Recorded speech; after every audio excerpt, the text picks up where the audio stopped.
కాల్పుల విరమణ దేశ ప్రజలకు ఆమోదయోగ్యమేనా? ఈ ప్రశ్నకు కాదనే సమాధానం వినిపిస్తున్నాయి. పాకిస్తాన్కు గట్టిగా గుణపాఠం చెప్పాల్సిన తరుణంలో ట్రంప్ చెప్పాడని ఒప్పుకోవడం ఏంటి? సోషల్ మీడియాలో మోదీపై వస్తున్న విమర్శలేంటి?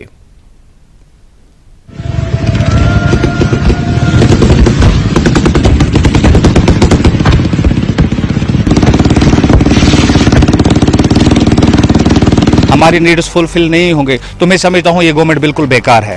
हमारी सबसे पहली डिमांड ये रहेगी इस गवर्नमेंट से, अपने स्टेट गवर्नमेंट से, कि मेहरबानी करके आप एक टीम बनाइए, यहाँ इलाके का दौरा कीजिए और देखिए जब भी यहाँ आर पार की शेलिंग होती है तो हम लोग इसमें पिसते हैं, गरीब लोग और मासूम लोग इसमें पिसते हैं।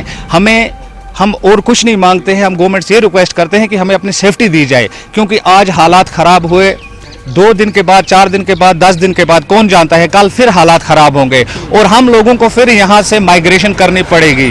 और दूसरी और ख़ास बात यह है कि हम लोग मिडिल क्लास लोग हैं, हमारे पास इतने ज़राए आमदनी नहीं है कि हम यहाँ से जाकर श्रीनगर में या किसी भी सिटी में अपने लिए किराए के लिए जगह ढूंढ सके, क्योंकि हमारे पास उतने वसाइल ही नहीं हैं।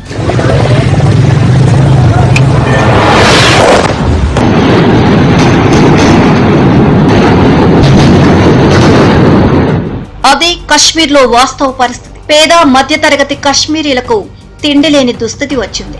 పాకిస్తాన్లో ఉగ్రవాద శిక్షణా శిబిరాలు చాలానే ఉన్నాయి. మొత్తం 30,000 మంది ఉంటారని ఒక అంచనా. మొన్నటి క్షిపణి దాడుల్లో 100 మంది లోపే చనిపోయారు. కీలక ఉగ్ర నేతలు ఇంకా అక్కడే ఉన్నారు. పాకిస్తాన్ ప్రభుత్వాన్నే శాసించే స్థాయికి వాళ్లు ఎదిగిపోయారు. పైగా ఉగ్రవాదుల మద్దతుతో పాకిస్తాన్లోని కొందరు విజయోత్సవ సంబరాలు జరుపుకుంటున్నారు. వీధి వీధిన పాక్ అనుకూల, భారత వ్యతిరేక నినాదాలు వినిపిస్తున్నాయి.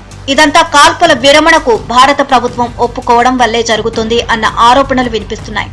ట్రంప్ మాట విని కాల్పుల విరమణకు అంగీకరించకుండా ఉండాల్సింది అని భారత్ లో చాలా మంది అభిప్రాయపడుతున్నారు.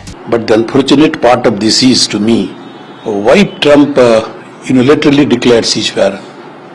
Is he the Prime Minister or the President of India? Or does he represent the government of Pakistan? Trump is a third party. Okay, we welcome that Trump started negotiating, but if we went for a ceasefire, then it is the concerned two countries, those who have declared all these things. But I don't think it is the duty of the Trump to take the lead and declare ceasefire himself. Number one. Number two, okay, we welcome the any country negotiating between Pakistan and India, but the final decision is of our country, of India. Trump dialogues ఇండియాలో boomerang అవుతున్నాయి. కశ్మీర్ సమస్య వేల ఏళ్ల నాటిదని Trump చెప్పడం పెద్ద విడ్డూరమని జనం అంటున్నారు. పైగా సమస్యకు శాశ్వత పరిష్కారం దిశగా అడుగులు వేస్తున్నామని ట్రంప్ ప్రకటించి భారతీయులకు ఆగ్రహాన్ని తెప్పించారు. సమస్యకు ట్రంప్ కు సంబంధం ఏమిటి అని జనం నిలదీస్తున్నారు. కాశ్మీర్ సమస్యను ద్వైపాక్షికంగానే పరిష్కరించుకోవాలని, అందులో మూడో దేశ జోక్యం ఉండకూడదని సిమ్లా ఒప్పందంలో ఉంది కదా అన్నది దేశ ప్రజలందరి ప్రశ్న. బహుశా అందుకే ఆపరేషన్ సింధూర్ కొనసాగుతుంది అని భారత వైమానిక దళం ప్రకటించి ఉండొచ్చు. हिंदुस्तान का एक बड़ा क्लियर स्टैंड है कि हम कश्मीर के मसले में बायलैटरल ही इसको सॉल्व करेंगे, इसमें कोई भी किसी की मध्यस्थता हमें नहीं चाहिए। दूसरा ये है कि हाँ, जरूर है कि पाकिस्तान को उनको समझाना चाहिए कि ये जिस हिसाब से ये 75 साल से लगा हुआ है कि कश्मीर बनेगा पाकिस्तान, उसको छोड़ दे, क्योंकि वो कश्मीर ना तो पाकिस्तान बनने वाला है और ये जो चीज़ है पाकिस्तान को आगे ले डूबी है। इसीलिए इनकी फौज और इनके ISI और इनके जो बाकी जो है उधर पॉलिटिकल क्लास, उनको समझाया जाए कि ये कश्मीर ना तो बनेगा पाकिस्तान, ये हिंदुस्तान का हिस्सा है, रहेगा और ये पहले भी था। और इसको जब महाराजा हरि सिंह ने इंस्ट्रूमेंट ऑफ एक्सेशन साइन किया, उस टाइम से ये हिंदुस्तान का एक अभिन्न अंग है. మోదీ సరెండర్ అయిపోయారని దేశంలోని ఒక వర్గం వాదన. అమెరికాకు, పాకిస్తాన్కు భయపడాల్సిన పనేమిటి అని వారు నిలదీసినంత పనిచేస్తున్నారు. గతంలో ఇందిరాగాంధీ ఉక్కు మహిళలా వ్యవహరించిన తీరును వాళ్లు గుర్తు చేస్తున్నారు. 1971 యుద్ధమైనా, పోఖ్రాన్ అణు పరీక్ష అయినా, శరణార్థుల సంక్షోభమైనా, అమెరికా ఒత్తిడైనా, ఇందిరాగాంధీ ప్రతి రంగంలోనూ తీసుకున్న నిర్ణయాలు చరిత్రలో ఉక్కు మహిళ ప్రతిరూపాన్ని చిరస్థాయిగా నిలిపాయి. ఇందిరాగాంధీ పాకిస్తాన్ కు ప్రతిస్పందించడమే కాకుండా పాకిస్తాన్ ను మోకాళ్లపై నిలబెట్టిన అనేక సందర్భాలు ఉన్నాయి. 1971 సంవత్సరంలో పాకిస్తాన్ తూర్పు ప్రాంతం అంటే ఇప్పటి బంగ్లాదేశ్ లో పాకిస్తాన్ సైన్యం బెంగాలీ పౌరులపై భయంకరమైన దారుణాలకు పాల్పడింది. లక్షలాది మంది శరణార్థులు తలదాచుకునేందుకు భారత్ కు వచ్చారు. ఇది దేశ అంతర్గత భద్రత, వనరులపై తీవ్ర ఒత్తిడిని పెంచింది. 1971 డిసెంబర్ 3న పాకిస్తాన్ భారత్ పై వైమానిక దాడి చేసినప్పుడు పరిస్థితిని గ్రహించిన ఇందిరాగాంధీ వారిపై యుద్ధం ప్రకటించారు. భారత సైన్యం కేవలం 13 రోజుల్లోనే చారిత్రాత్మక విజయాన్ని సాధించింది. 93,000 మంది పాకిస్తానీ సైనికులు లొంగిపోయారు. ఈ యుద్ధం ఫలితంగా బంగ్లాదేశ్ స్వతంత్ర దేశంగా ఉద్భవించింది. భారత సైనిక దౌత్య బలం ప్రపంచవ్యాప్తంగా గుర్తించింది.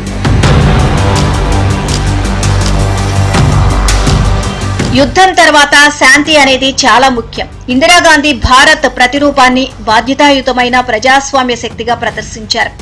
జూలై 1972లో ఆమె పాకిస్తాన్ ప్రధానమంత్రి జుల్ఫికర్ అలీ భుట్టోతో సిమ్లా ఒప్పందంపై సంతకం చేశారు.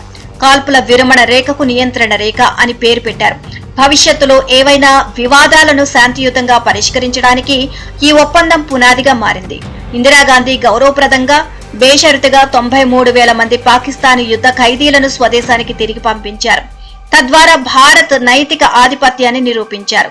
ఇందిరాగాంధీ నాయకత్వంలో భారత్ తన మొదటి అణు పరీక్షను 1974 మే 18న రాజస్థాన్లోని పోఖ్రాన్లో నిర్వహించింది. దీనికి స్మైలింగ్ బుద్ధా అనే సంకేత నామం పెట్టారు. ఇది భారతదేశానికి శాస్త్రీయ విజయం మాత్రమే కాదు, శక్తివంతమైన రాజకీయ వ్యూహాత్మక సందేశం కూడా. ఈ పరీక్ష ద్వారా భారత్ ఇకపై సంప్రదాయ ఆయుధాలకే పరిమితం కాదని, అణ్వాయుధ శక్తితో నడిచే దేశమని ప్రపంచానికి చూపించింది. ఈ చర్య పాకిస్తాన్, చైనా వంటి పొరుగు దేశాలకు స్పష్టమైన హెచ్చరికగా కూడా పరిగణించింది. పాకిస్తాన్ కు అమెరికా మద్దతిచ్చినప్పుడు సోవియట్ యూనియన్ పక్షం వహించిన ఇందిరాగాంధీ చెక్స్ అండ్ బ్యాలెన్స్ విధానాన్ని అమలు జరిపారు. అదే టైంలో అమెరికా అధ్యక్షుడు రిచర్డ్ నిక్సన్ ఆమెను అమెరికాకు పిలిపించి మరీ అవమానపరిచారు. ఇందిరాగాంధీని చాలాసేపు వేచి ఉండేటట్లు చేశారు. దాన్ని డిప్లొమాటిక్ సైట్ అంటే రాజనీతి అవమానంగా పరిగణిస్తారు. అయితే ఇందిరా ఎక్కడా అసహనాన్ని ప్రదర్శించలేదు. అమెరికా అధ్యక్షుడు నిక్సన్ ఏర్పాటు చేసిన అధికారిక విందులో పాల్గొని ఆ విందు మొత్తం కళ్లు మూసుకొని ఉన్నారు. అధికారిక ప్రసంగాన్ని కూడా ఆమె ఫ్రెంచ్ భాషలో చేశారు. అమెరికా నుంచి తిరిగి రాగానే ఆమె బంగ్లాదేశ్ విమోచన పోరాటానికి మద్దతిస్తూ అమెరికాకు, పాకిస్తాన్కు బుద్ధి చెప్పారు. అందుకే ఆమెను ఇప్పటికీ ఐరన్ లేడీగా పిలుస్తారు. పాకిస్తాన్ విషయంలో వాజ్పేయి కూడా కఠినంగానే ఉండేవారు. ఆయన హయాంలో రెండోసారి పోఖ్రాన్ అణు పరీక్షలు జరపడంతో పాకిస్తాన్ కు దిమ్మ తిరిగింది. కార్గిల్ యుద్ధంలో పాకిస్తాన్ కు ఉగ్ర మూకలకు ఒకేసారి బుద్ధి చెప్పింది కూడా వాజ్పేయి మాత్రమేనని చెప్పాలి. పాకిస్తాన్ మాజీ ప్రధాని నవాజ్ షరీఫ్, మాజీ అధ్యక్షుడు ముషర్రఫ్ తో మర్యాదపూర్వకంగా చర్చలు జరిపితే వారు చేసిన పనికి వాజ్పేయి తీవ్ర ఆగ్రహం చెంది సరైన గుణపాఠం నేర్పారు.